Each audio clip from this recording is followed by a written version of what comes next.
దినోపమేయం మనోజజిత్యాం మనసామి పత్యారుపుత్తమామి పూజ్యాయ రాఘవేంద్రాయ సమరతాయ భజతాం కల్పవృక్షాయ నమః దుర్వాదిధ్వాంతరవయే వరేంద్రవే శ్రీరాఘవేంద్రవరవే నమో దయాలవే సత్యధీరగరాబ్జోత్తజ్ఞాన వైరాగ్య సాగర సప్తజ్ఞానాత్మకరణిందు ఆరూఢ సహసా ఇతీంద్ర పదవి గత్వా చ వారాణసీం ప్రచార నలపానద్వైతి విద్యంకరః ప్రౌఢార్థైవచనై స్వీకృతచితై సంభూషేణ మోదయన్ సప్తధ్యానస్య కేసరీ విజయతే పాదాశ్రతశ్రీపతే సత్యాభిజ్ఞకరబ్జోత్తాన్ పంచాశద్వర్షపూజకాన్ సత్యమోదాన్ బంధుస్త్వం గురుష్టదైవతమితి నీరుహం ప్రాప్తం మాం పరిపాలయేతి సతతం యాచేతి చిత్తం మదూనదోష చింతన విధౌన్నందనమాకృతాః శ్రీ సత్యాత్మగురోతుః వేదేశమునిసుత్పాద సేవా సంప్రాప్త వై భవాన్ యాదవాన్యాం పరస్పరాధికారానామయం నమః పృథ్వీమండల మధ్యస్థాః పూర్ణపూర్ణమతానుగాః వైష్ణవాః పురోరయాః నమః జగదేష్ట నిపాకారం జగదీశపదాశం జగన్నాథం భజే ವೇದಾಮೃತಸಾರ ಗುರುಗಳ ಕರುಣದಿಂದ ಪರಮ ಭಕ್ತನಾದರನ್ನು ಕೇಳುವುದು. ಇವಾಳ ಪುರಂದರದಾಸರ ವಾರಿ ಕೀರ್ತನೆ కదా.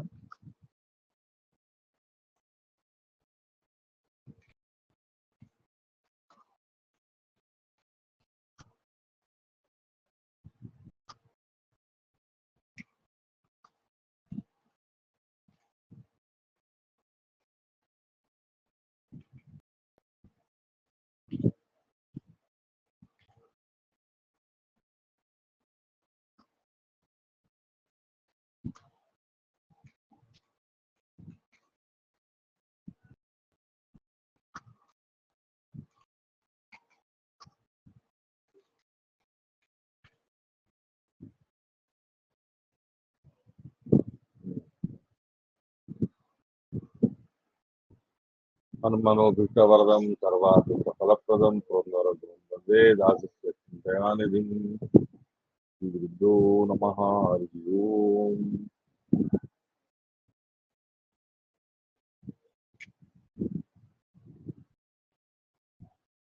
పురందరదాసుల వారి కీర్తన.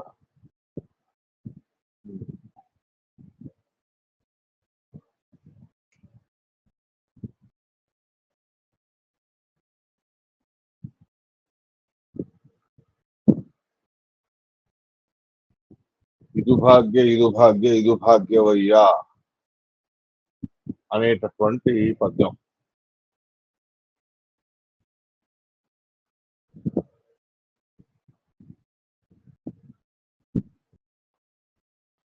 ఇటు చాలా చక్కని తత్వాల్ని చెప్తా ఉన్నారు పురందరదాసుల వారు.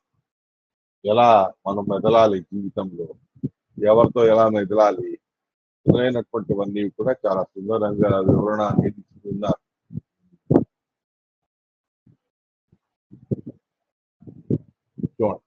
స్టార్ట్.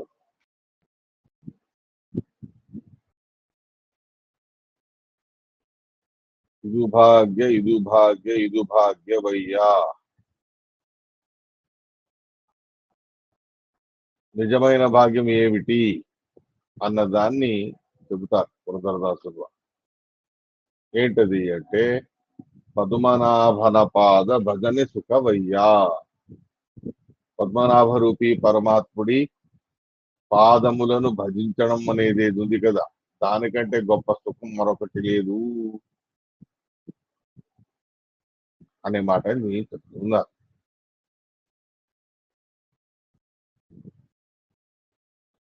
ఇంకెలా ఉండాలి? పద్మనాభ పరమాత్ముడి భగవంతుడి యొక్క భజనాదులను చేసేటటువంటి విషయంలో మనం ఏ రకంగా ఉండాలి అంటే ఇదంతయు కూడా భగవంతుడి భజన కిందే వస్తుంది అని ముందు చెప్పబోయే విషయాలన్నీ సంగ్రహం చేసి చెప్తా. ఏంటది అని అడిగితే పదుమనాభన భజనే సుఖవయ్య. ఇదంతా ముందు చెప్పబోయేవంతవి కూడా భగవంతుడి యొక్క భజన కిందే వస్తుంది అని వివరణ. ఏంటది అంటే కల్లాగిరಬೇಕು కఠిన భవదొడు,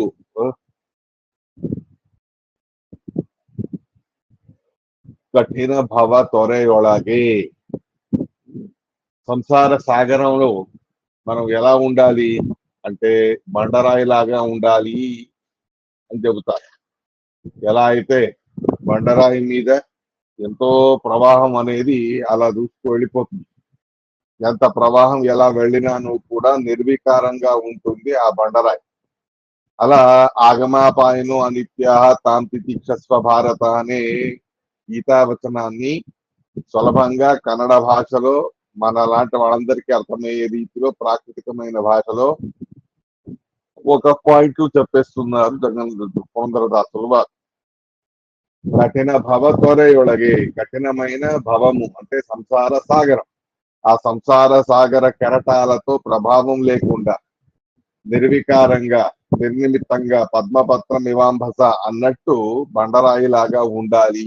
ఈ ఘోరమైన సంసారంలో వచ్చే పోయేటటువంటి సుఖ దుఃఖాలకు మనం ప్రభావితలము కాకుండా ఉండాలి.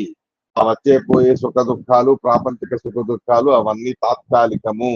వాటికి మనం ప్రభావితమయ్యామంటే తర్వాత వాటి వలన మనకు ఇబ్బందులు కూడా కలుగుతాయి.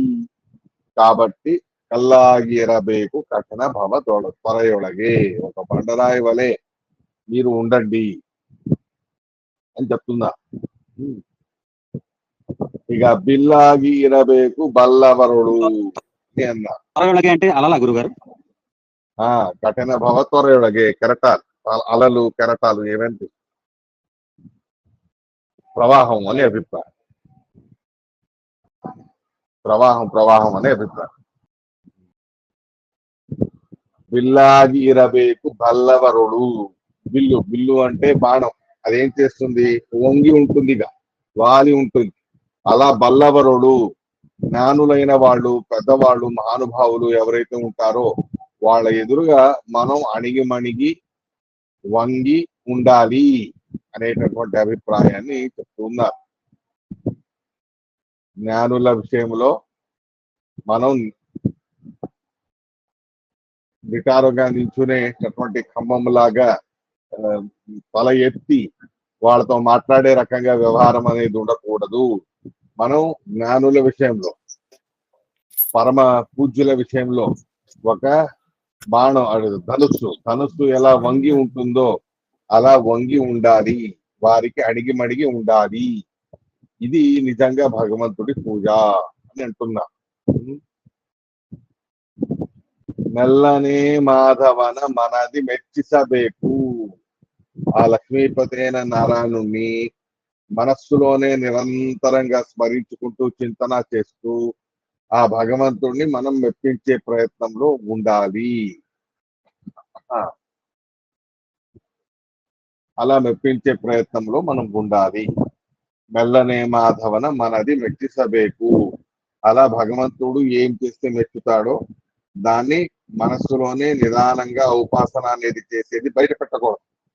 మనం మన జ్ఞానాదులు, మన ఉపాసనాదులు మొదలైనవన్నీ కూడా మనస్సులోనే మనం చేసుకుంటూ అంతరంగంలోనే హరిభజన అనేది చేసుకుంటూ ఉండాలి.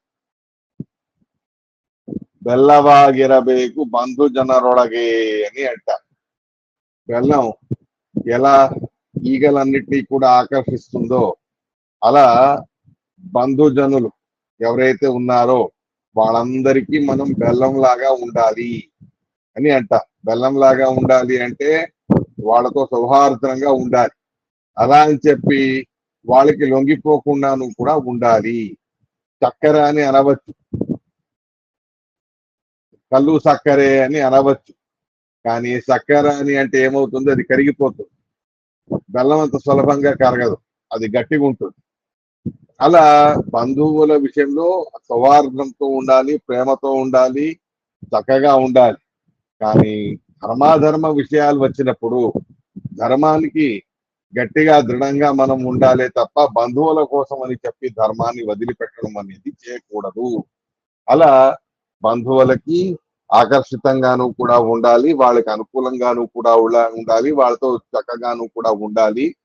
అలా అని చెప్పి వాళ్ళతో మనం మరీ ఎక్కువగా ని- ఇబ్బంది పడేట్టు కూడా ఉండకూడదు అనే అభిప్రాయంలో బెల్లవాగిరబేకు బంధుజనరొಳಗೆ అని అంటున్నా. గురుగారు ఇక్కడ బల్లవరొಳಗೆ అని ఉంది, బంధు జనరొಳಗೆ అని రాసుకోవాలా?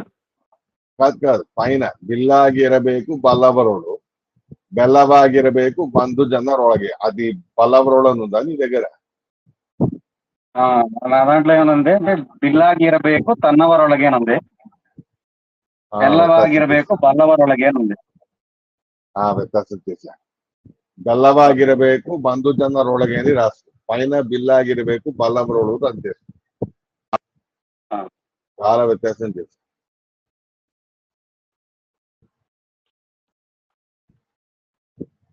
కరెక్షన్ చేసుకున్నావా?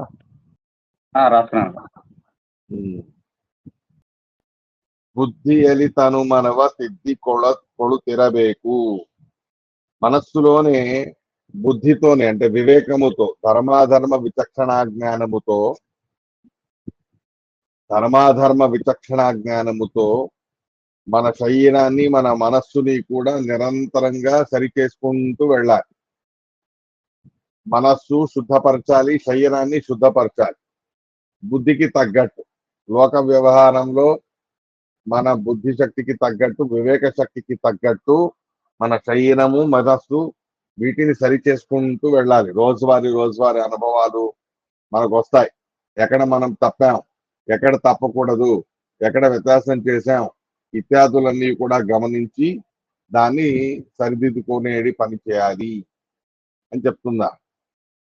ముద్దాగి ఇరಬೇಕು మునియోగిಗಳಿಗೆ. ఇక మునులు, యోగులు, మహానుభావులు ఉంటారుగా, చాలా పెద్ద పెద్ద జ్ఞానులు, భగవంతుడికి చాలా ఇష్టమైన వాడు. అలాంటి వాళ్ళందరికీ కూడా చాలా ముద్దుగా మనం ఉండాలి. అంటే మనం మనల్ని చూస్తే వారికి సంతోషం కలగాలి. వాళ్ళ ఎదురుగా చిన్నపిల్లలు ఎలా ఉంటారుగా నిర్మలంగా, అలాంటి నిర్మలమైనటువంటి స్వభావము కలిగిన వాళ్ళమై మునులు, యోగులు, మహానుభావులు వాళ్ళ విషయంలో ఏ రకంగానూ కూడా మానసికమైనటువంటి స్వతంత్రాలు, పొగులు ఇత్యాదులు ఏవి పెట్టుకోకుండా శుద్ధమైన మనస్సుతో మునుల, యోగుల సన్నిధానంలో మనం ఉండాలి. వాళ్ళకి ఇష్టమయ్యే రకంగా మనం ఉండాలి అనే మాట చెప్తున్నా. ముద్దాగి ఇరಬೇಕು మునియోగిಗಳಿಗೆ. మధ్వమతాబ్ధిಯಲ್ಲಿ మీనాగి ఇరಬೇಕು. శ్రీమన్ మధ్వాచార్యులు వారి యొక్క సిద్ధాంతం అనబడే సముద్రం. ఆ సముద్రంలో మనం చేపలాగా ఉండాలి. తిమింగలం అని అనట్లేదు, మీనాగి ఇరಬೇಕು అని అంటారు. ఎందుకంటే చేప మన యుగత చాలా చిన్నది అని తెలుసుకొని మధ్వాచార్యుల వారి సిద్ధాంతం అనేది ఒక పెద్ద సముద్రం. ఆ సముద్రంలో మనం చాలా చిన్నవాళ్ళం అనే భావనతో మధ్వాచార్యులు వారి సిద్ధాంతం అనబడే సముద్రంలో మనం చేప వలె ఉండాలి. నిరంతరంగా ఆ సిద్ధాంతంలోనే మునిగి ఉండాలి. సిద్ధాంతాన్ని వదిలిపెడితే, నీళ్ళని వదిలిపెడితే ఎలా ప్రాణాలు పోతాయో చేపలకి, అలా మధ్వాచార్యుల వారి సిద్ధాంతాన్ని వదిలిపెట్టామంటే ప్రాణం పోయిందో ఏమో అనే రకంగా మన వ్యవహారం అనేది ఉండాలి. అంటే ప్రాణం పోతుందో ఏమో అనే భావనతో మధ్వాచార్యుల వారి సిద్ధాంతాల్లో సముద్రంలో నిరంతరంగా చేప వలె విహారం చేస్తూ ఉండాలి అని అంటున్నా. శుద్ధనాగి ఇరಬೇಕು కరణత్రయంగళది. 3 రకాల కరణములు, కర్మేంద్రియాలు, జ్ఞానేంద్రియాలు, మనస్సు. ఈ 3 రకాల కరణత్రయాలలో శుద్ధనాగి ఇరಬೇಕು. మనం శుద్ధిని పెట్టుకోవాలి. శరీరాన్ని, ఇంద్రియాలని, మనస్సుని ఇత్యాదులన్నిటి కూడా మనం శుద్ధంగా పెట్టుకోవాలి. అంటే ఆ ఇంద్రియాలతో శుభమైన క్రియలను చెయ్యాలి అని అభిప్రాయం.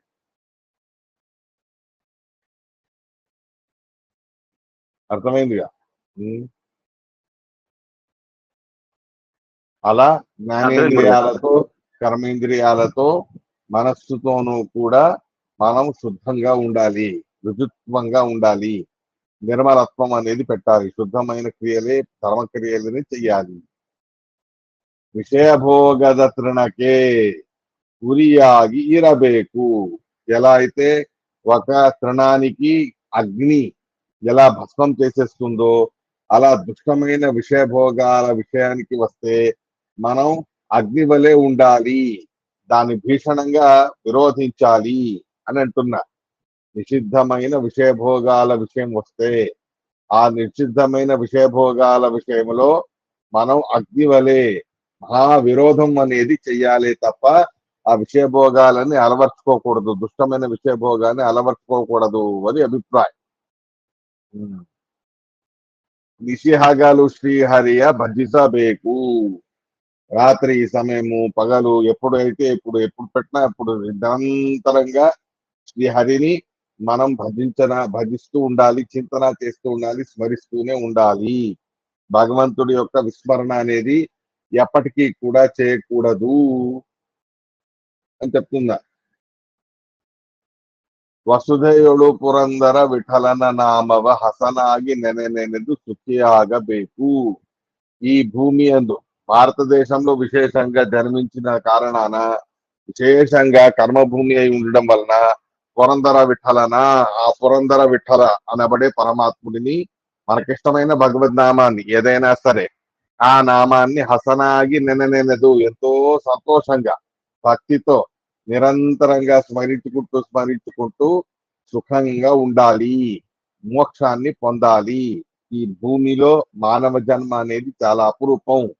కాబట్టి ఇలాంటి ఈ మానవ జన్మ దొరికింది అంటే దీన్ని వ్యర్థం చేసుకోకండి. ఎంతైతే అంత అధికంగా భగవంతుణ్ణి సంతోషంగా భక్తితో స్మరించుకుంటూ సుఖంగా ఉండాలి అని చెప్తుందా. హసనాగి అంటే ఏంటి గురుగారు? అంటే సంతోషంగా, చక్కగా అనే అభిప్రాయం, అంటే భక్తితో అనే అభిప్రాయం.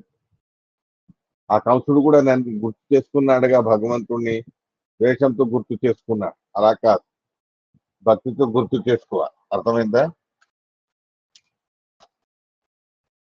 అర్థమైంది గురుగారు.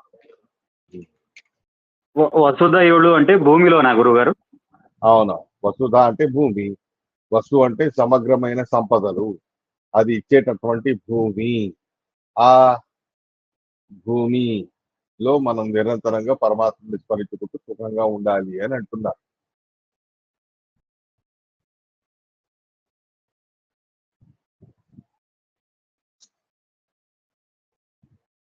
అర్థమైందా? అర్థమైంది గురుగారు.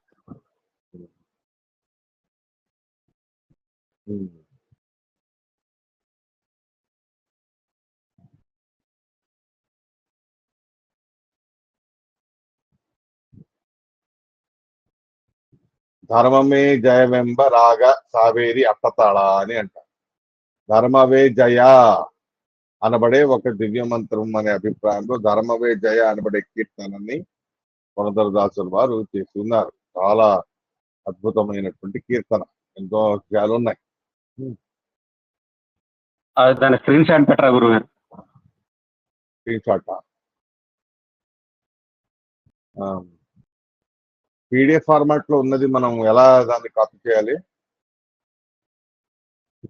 సెలెక్ట్ టూల్ తో వస్తుందా? కాపీ చేయలేను గురుగారు.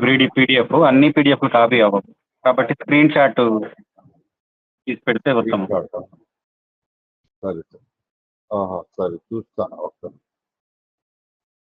ఏదో ట్రై చేశాను, స్క్రీన్ షాట్ పెట్టాలా అన్న మొబైల్లో లేదు, కంప్యూటర్లో చూస్తున్నా. లేకపోతే డైరెక్ట్ గా పీడిఎఫ్ షేర్ చేసిన పీడిఎఫ్ షేర్ చేస్తే బెస్ట్. అది చాలా మంచి ఐడియా, అది ఈజీ అయిపోతుంది, మీకు అది అవైలబుల్ దొరుకుతుంది టెక్స్ట్. అవును. Okay sir. పురంధరదాసుల వారిది 4 ఫైల్స్ ఉన్నాయి నా దగ్గర.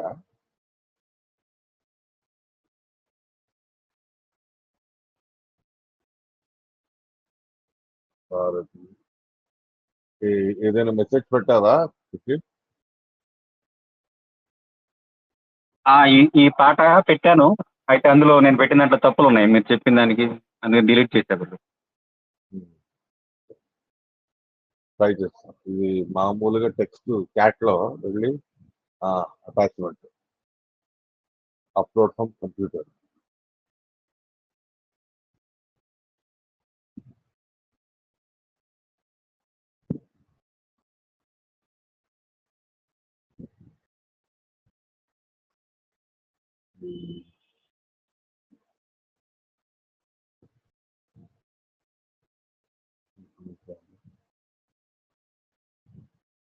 నాలుగు ఫైల్స్ ఉన్నాయి నా దగ్గర. వరుంధర దాస్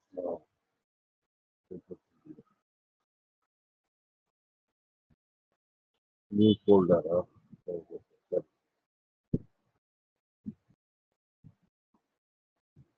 పెడతాను.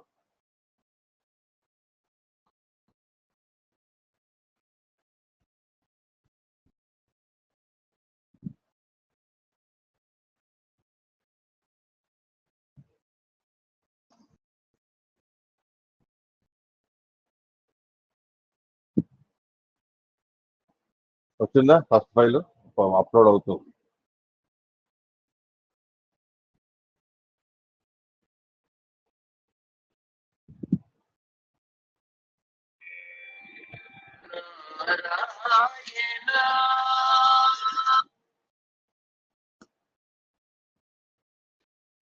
ನಾಳಪ್ಪ ಹಂಗ ಪ್ರಸಾದ್ ಅರೇನು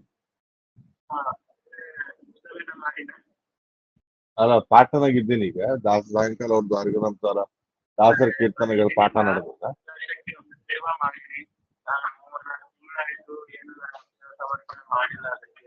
ಹೌದು.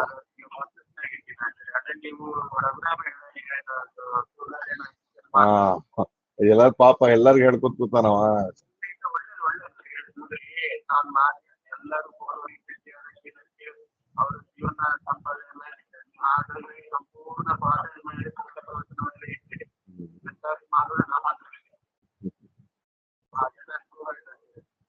ಆಯ್ತು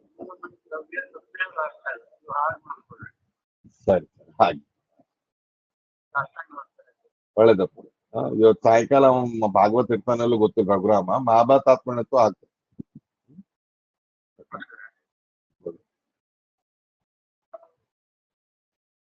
వచ్చిందా కృషి ఫైల్? వచ్చింది గురుగారు, వచ్చింది గురు. దాంట్లో 11వ శ్లోకం, 11వ కీర్తన. ధర్మవే జయವೆಂಬ దివ్య మంత్ర. నిజంగా గెలిచేది ఎవరు? ఎవరో చక్రవర్తులో రాజులో కాదు. ఎవరి దగ్గర ధర్మం ఉందో వాళ్లే గెలుస్తాడు. ఎందుకు అంటే ధర్మం అంటేనే గెలుపు, గెలుపు అంటేనే ధర్మం. గెలవాలి అని అంటే ధర్మం ఉంటే గెలుస్తాము, ధర్మమే మనల్ని గెలిపిస్తుంది అనేదే దివ్య మంత్రంగా తెలుసుకోండి అని అంటారు పురందరదాసులు. మర్మవ నరితు మాడలీబేకు తంత్ర. ప్రసంగానికి తగ్గట్టు ఏ రకమైన ధర్మాచరణ చేస్తామో, ఏ రకమైన ఉపాసన చెయ్యాలో, ఏ రకమైన అనుష్ఠానం అనేది చెయ్యాలో దాన్ని సరిగ్గా తెలుసుకొని జాగ్రత్తగా తెలుసుకొని దాన్ని అనుష్ఠానం చెయ్యండి. కన్నడలో ఉన్నాయి అన్ని, తెలుగులో లేవు, కన్నడలో ఉన్నాయి. విషవిక్కిదవగే షడ్రసవ నుడిసలు బేకు. మనకి ఎవడైనా విషం పెట్టాడు అనుకోండి, అలాంటి వాడికి షడ్రసాలతో భోజనం పెట్టండి అని అంటారు. ధర్మం అంటే అంత గొప్పది అని. త్యాగంలోనే ధర్మం అనేది ఉంది. కావున మనకు విషం పెట్టిన వాడైనప్పటికీ కూడా వాడి విషయంలో షడ్రసవ నుడిసలబేకు, వాడికి షడ్రసోపేతమైన అన్నాన్ని తినిపించాలి అని. మహాభారతంలో దివ్య పక్షి యొక్క కథ వస్తుంది, చాలా విశేషం. కృతజ్ఞ అయిన వాడు, కృతజ్ఞత అనేది ఉండే, ఆ చేసిన ఉపకారాల్ని తలుచుకోకుండా గుర్తుపెట్టుకోకుండా ప్రతి అపకారం చేసేవాడిని కృతజ్ఞ అని అంటారు.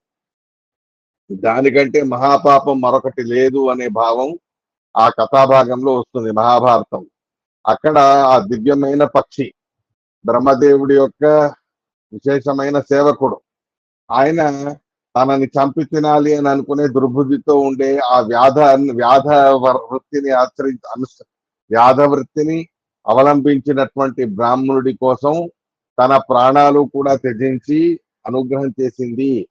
చివరికి ఏమైంది, ఆ బ్రాహ్మణుడు కృతజ్ఞుడై ఉండడం వల్ల మహాపాతకాన్ని పొంది ఆ తర్వాత ఈ పక్షి అనేది విశేషంగా బ్రహ్మదేవుని వేడుకోగా మళ్ళీ ఆ బ్రాహ్మణుని బతికించి అతనికి బుద్ధి వస్తుంది. అప్పటికే ఎంత ఘోరమైన పని చేశాను నేను అని అవన్నీ చూస్తాడు వాడు. వాడిని చంపేసిన తర్వాత కృతజ్ఞుడి మాంసాన్ని మేము ఎవరం తినమండి అని అంటాయి పిశాచాలు. అలాంటి కృతజ్ఞుడి మాంసాన్ని తింటే మాకెక్కడా దోషం వస్తుందా అనే భయంతో అవి ఏవి తినలేదు.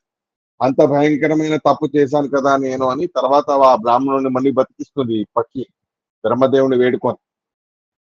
అలా ప్రార్థించగా వాడికి సరిగ్గా బుద్ధి వచ్చి వాడు మళ్ళీ సత్కర్మానుష్ఠానాన్ని చేసి ఉద్ధరించబడతాడు అనే కథాభాగం వస్తుంది. ఆ రకంగా ఉండాలి వ్యవహారం అని అంటున్నారు. విషవిక్కిదవగే షడ్రసవ నుడిసలಬೇಕು అని. దేశమాడిదవన పోషిసలు బేకు. మనల్ని ఎవరైనా ద్వేషించారు అని అయితే అలాంటి ద్వేషించే వాడిని ద్వేషించకూడదు, వాడిని మనం పోషించడం అనేది చెయ్యాలి. అదే నిజమైనటువంటి ధర్మం అనే అభిప్రాయాన్ని ఇక్కడ చెప్తూ ఉన్నారు. అనుష్ఠానంలో చాలా కష్టమైనప్పటికీ కూడా ధర్మం అంటే కష్టమేగా.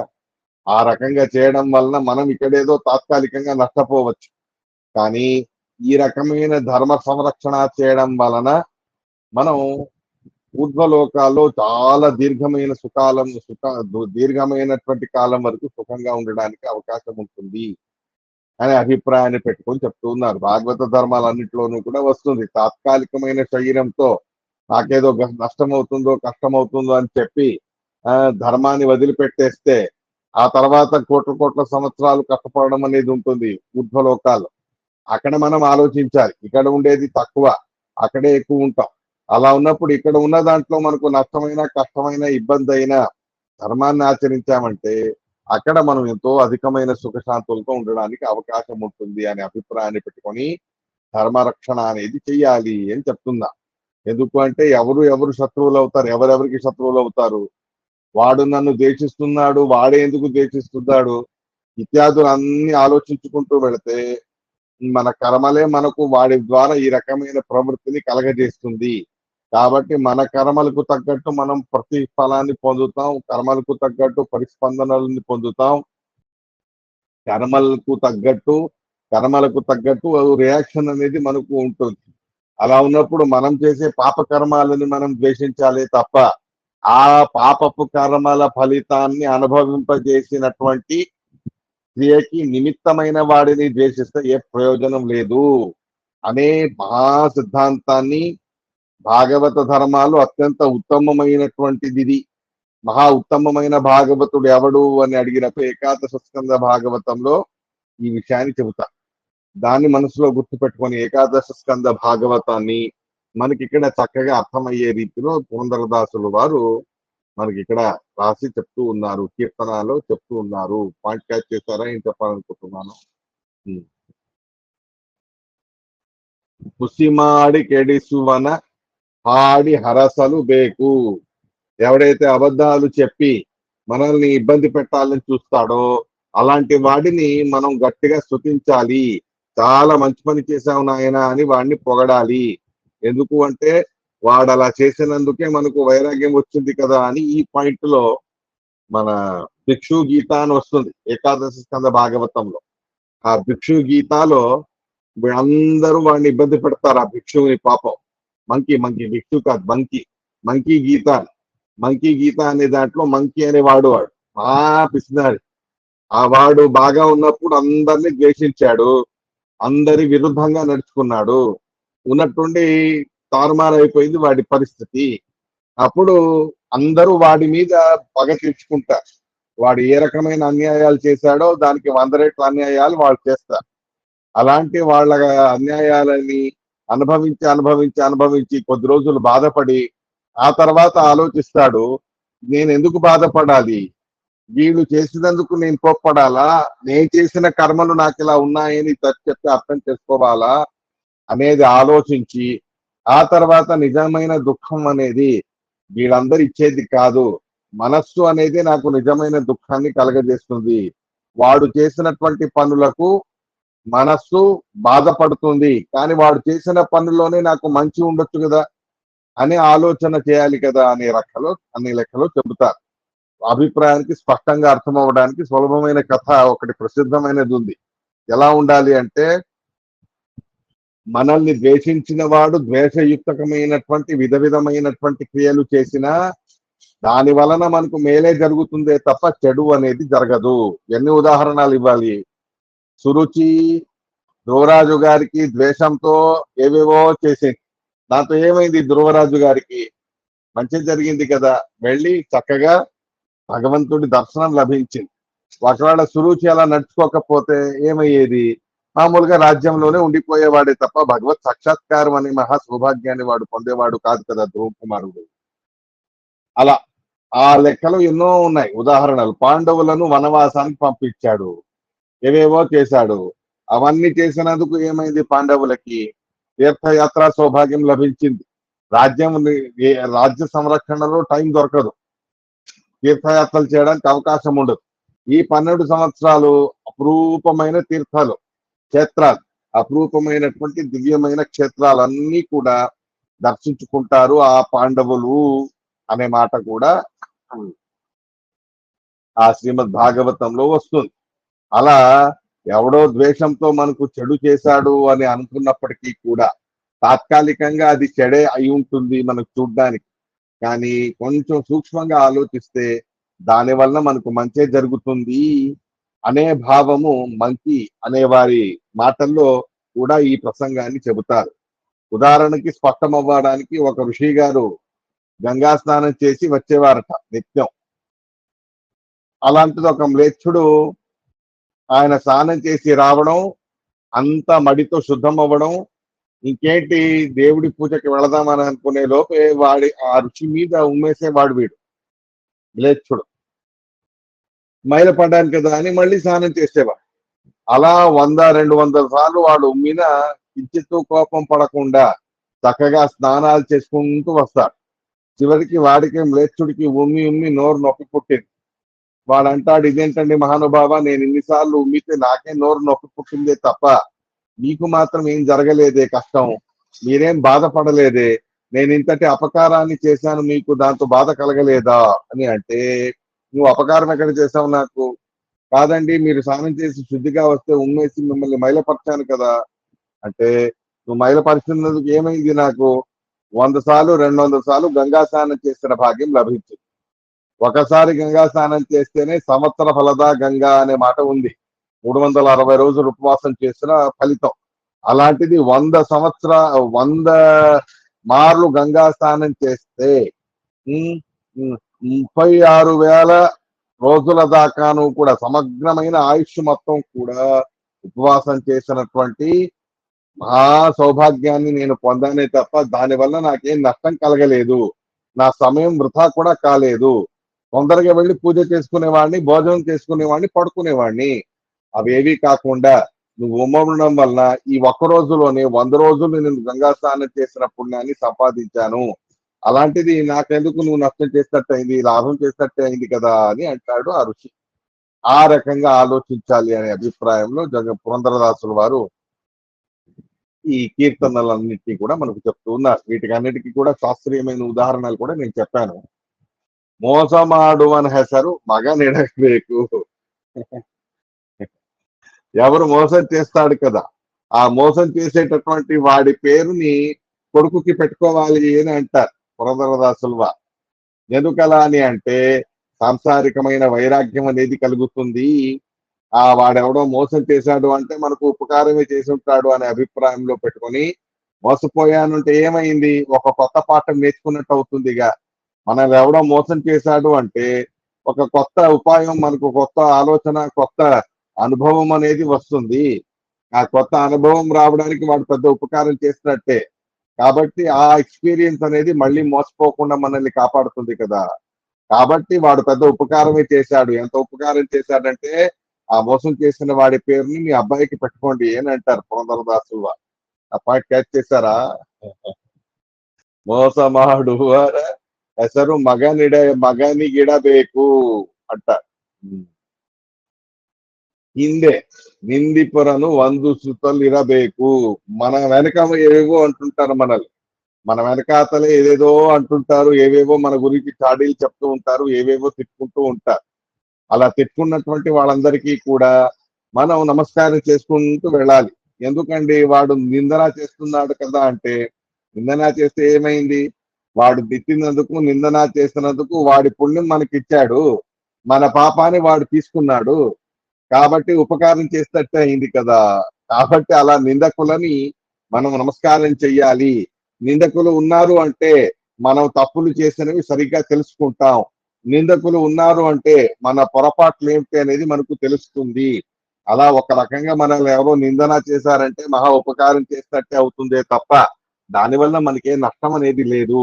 కాబట్టి నిందన చేసే వాళ్ళు ఎవరైతే ఉన్నారో, మన వెనకాతలు ఏవేవో అనేవాళ్ళు ఎవరైతే ఉన్నారో వాళ్ళందరికీ నమస్కారం చెయ్యండి. ఎందుకంటే వాళ్ళు అత్యంత అపురూపమైన మహా కష్టంగా సంపాదించడానికి ఉన్నటువంటి పుణ్యాన్ని సునాయాసంగా మనకి ఇచ్చేసి మన పాపాన్ని మనం పరిహారం చేసుకోలేం. వాడు నిందన చేసేవాడు ఆ పాపాలన్నీ తీసేసుకుంటాడు. కాబట్టి వాడు ఉపకారమే చేస్తున్నాడు. కాబట్టి వాడికి నమస్కరించండి అని అంటారు పురంధరదాసులు. అర్థమైందా?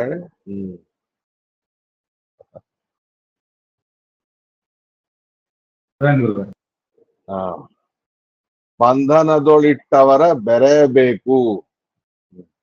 బంధనంలో పెట్టినటువంటి వాళ్ళు ఎవరైతే ఉంటారు కదా, వాళ్ళ విషయంలో మనం ఎంతో వాళ్ళతో కలిసిమెలిసి ఉండాలి అని అంటారు.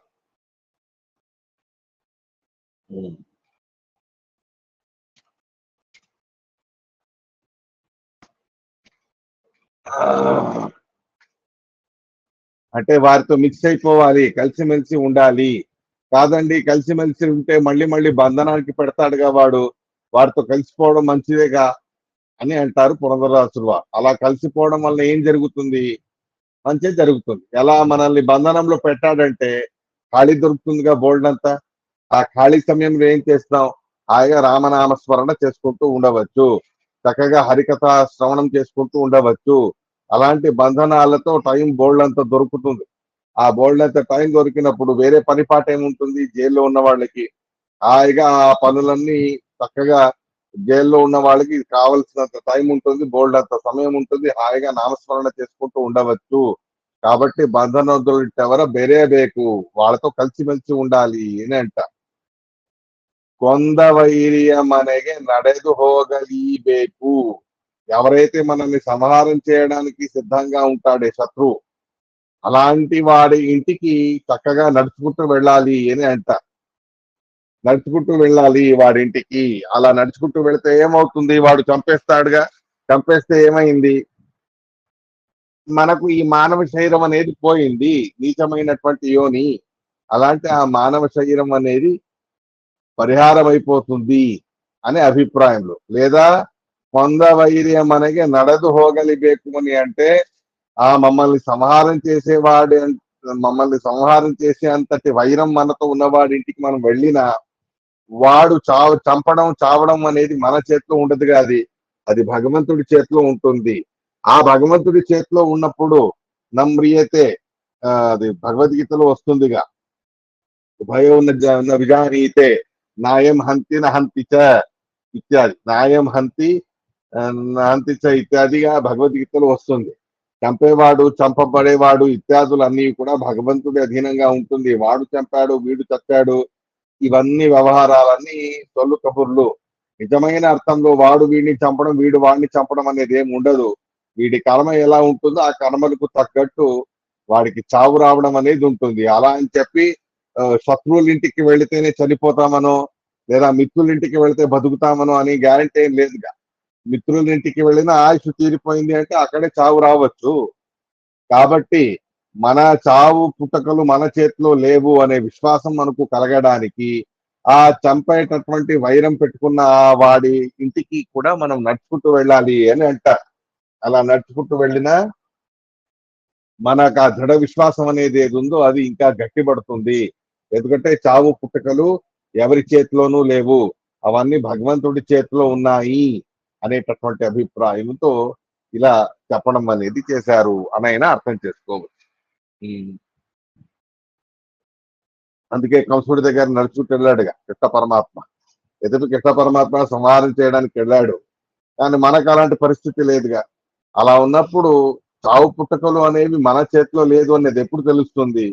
మమ్మల్ని చంపేంత ద్వేషం ఉన్న వారి ఇంటికి వెళ్ళా మనం బతికి బయట వచ్చామంటే చావు పుట్టుకలు మన చేతిలో లేవు, భగవంతుడి చేతిలో ఉన్నాయని అర్థమవుతుంది. ఇంకేం కావాలి? అదే మహా విశేషమైన వైరాగ్యం, విశేషమైన భగవంతుడి యందు విశ్వాసం అనే అభిప్రాయంలో ఈ రకంగా తెలుసుకోవడం అని చెప్తుంది.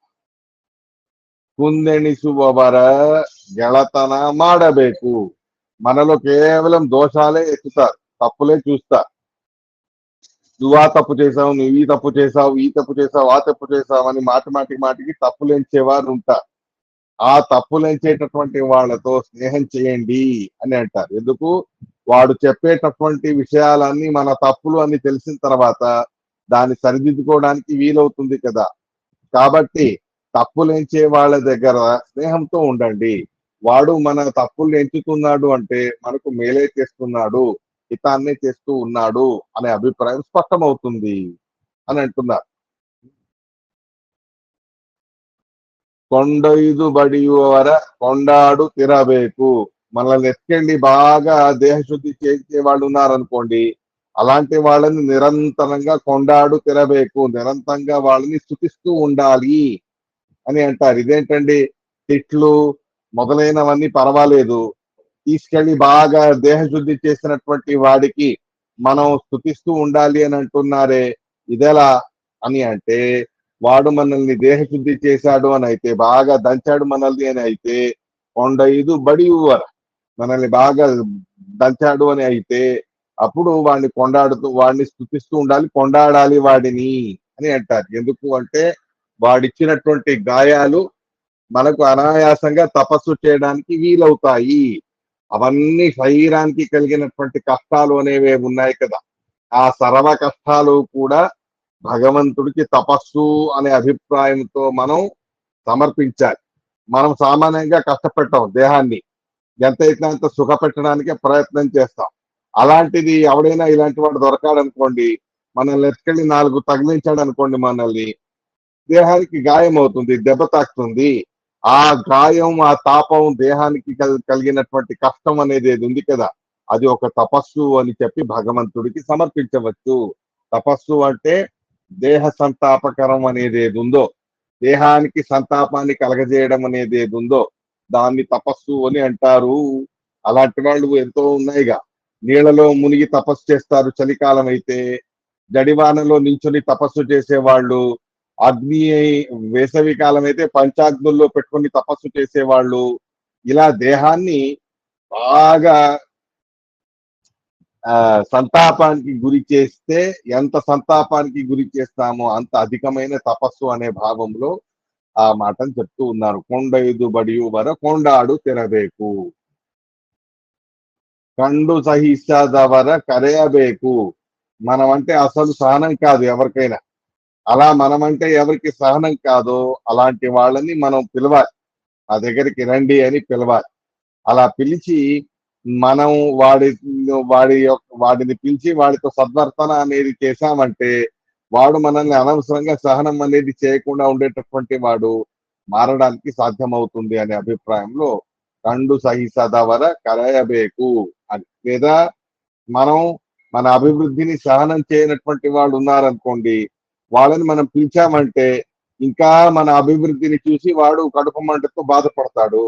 కడుపు మంటతో బాధపడ్డాడు అంటే దోష దృష్టులన్నీ పోతాయి అనే అభిప్రాయంలో ఆ రకంగాను కూడా అర్థం చేసుకోవచ్చు అనే అభిప్రాయాన్ని కూడా చెప్తూ ఉన్నారు. ఎన్నో అర్థాలు ఉంటాయి, మనకు తోచినవి ఎన్నో కొన్నో మనం చెప్పుకోవచ్చు. పొండరీకాక్షసి పురందర విఠలన కొండాడిత ధన్య నాగబేకు. పుండరీకాక్షుడైన ఆ పురందర విఠలుడైన స్వామిని నిరంతరంగా కొనియాడి మనం ధన్యులం అవ్వాలి. అన్నిటి వెనక ఇది అన్నిటికీ పెట్టుకోవాలి. పైన చెప్పిన సర్వ విషయాలకి కూడా ఈ రకమైన పరిస్థితులన్నీ తెచ్చిపెట్టిన స్వామిని కొనియాడాలి. అలా కొనియాడి ధన్యతను పొందాలి అనే అభిప్రాయాన్ని చెప్తూ ఉన్నారు. అర్థమైందండి అందరికి ఇక్కడ దాకా?